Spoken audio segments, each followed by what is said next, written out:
आज हम बात करने वाले हैं उस नेता की जिसने अपनी राजनीति का सफर जनता के बीच से शुरू किया। जी हाँ, हम बात कर रहे हैं जन स्वराज अभियान के सूत्रधार प्रशांत किशोर यानी पीके की। मुजफ्फरपुर के मीनापुरा में उन्होंने एक बड़ी जनसभा को संबोधित किया और वहां से बिहार की राजनीति में हलचल मचा दी। पीके ने साफ कहा, बिहार की जनता ने तेजस्वी यादव को कभी मुख्यमंत्री के रूप में स्वीकार नहीं किया। सिर्फ इतना ही नहीं, उन्होंने राहुल गांधी और एनडीए की डबल इंजन सरकार को भी आड़े हाथों ले लिया। नमस्कार, मैं हूं चेष्टा नागर और आप देख रहे हैं द हिंदी टॉप। आज की इस पूरी वीडियो में हम आपको समझाएंगे पीके ने ऐसा क्यों कहा, जनता ने तेजस्वी को कभी सीएम नहीं माना, एनडीए की सरकार पर उन्होंने कौन कौन से बड़े सवाल उठाए हैं, राहुल गांधी और मोदी को लेकर उन्होंने किस तरह का तंज कसा, और सबसे अहम, बिहार की राजनीति में पीके का ये नया नैरेटिव अब किस दिशा में जाएगा। प्रशांत किशोर ने करीब 3 साल पहले बिहार बदलाव यात्रा की शुरुआत की थी। उनका मकसद साफ था, जनता से सीधे मिलो, उनकी समस्याएं सुनो और फिर समाधान का रास्ता निकालो।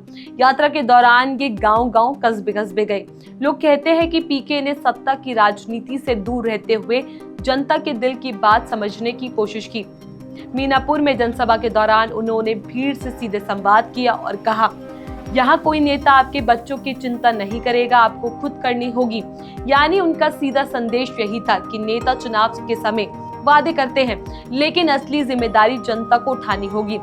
सभा में पीके ने सबसे बड़ा वार तेजस्वी यादव पर कर दिया। उन्होंने कहा, बिहार की जनता ने तेजस्वी को कभी मुख्यमंत्री के रूप में स्वीकार नहीं किया है। अब ये बात क्यों अहम है? क्योंकि सालों से विपक्ष तेजस्वी यादव को नीतीश कुमार का विकल्प बताता आया है, लेकिन पीके के अनुसार बिहार की जनता दिल से कभी भी तेजस्वी को नेता मानने को तैयार नहीं हुई। यहाँ पीके ने राहुल गांधी को भी घेर लिया। उन्होंने तंज कसा और कहा, राहुल गांधी चाहे तेजस्वी को मुख्यमंत्री माने या ना माने, इससे कोई फर्क नहीं पड़ता। जनता पहले ही तय कर चुकी है कि तेजस्वी उनके मुख्यमंत्री नहीं होंगे। यानी पीके ने विपक्ष के सबसे बड़े चेहरे को ही खारिज कर दिया।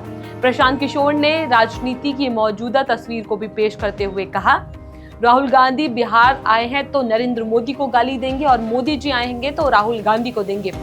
मतलब यहाँ की बिहार की राजनीति सिर्फ आरोप प्रत्यारोप तक सीमित हो गई है। जनता के असली मुद्दे, शिक्षा, रोजगार, स्वास्थ्य, इन पर कोई गंभीर चर्चा करने को तैयार नहीं। तो वहीं पीके ने डबल इंजन सरकार पर भी निशाना साधा।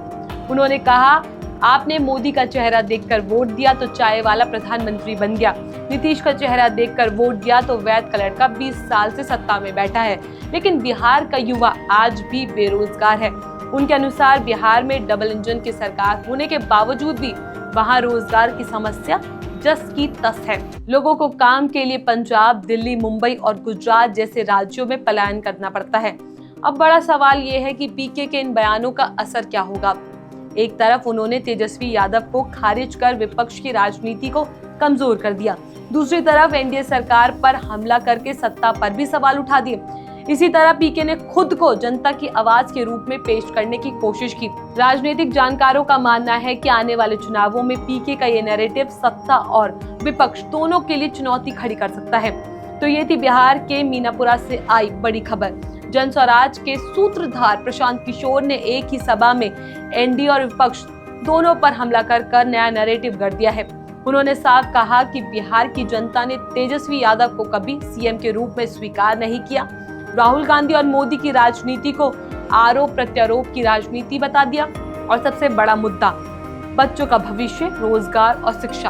अब देखना यह है कि बिहार की राजनीति में पीके की ये सीधी और तीखी बातें आने वाले चुनावी समीकरणों को किस तरह बदलती हैं। आपको क्या लगता है, क्या प्रशांत किशोर जनता के दिल की आवाज बन पाएंगे या फिर ये भी एक चुनावी जुमला साबित होगा? इस खबर पर आपका क्या कुछ कहना, अपनी राय हमें नीचे कमेंट बॉक्स में जरूर बताएं। ऐसी और भी वीडियोस के लिए आप हमारे चैनल द हिंदी टॉप को सब्सक्राइब कर लें। इसके अलावा आप हमें एक्स, फेसबुक और इंस्टाग्राम पर भी फॉलो कर सकते हैं।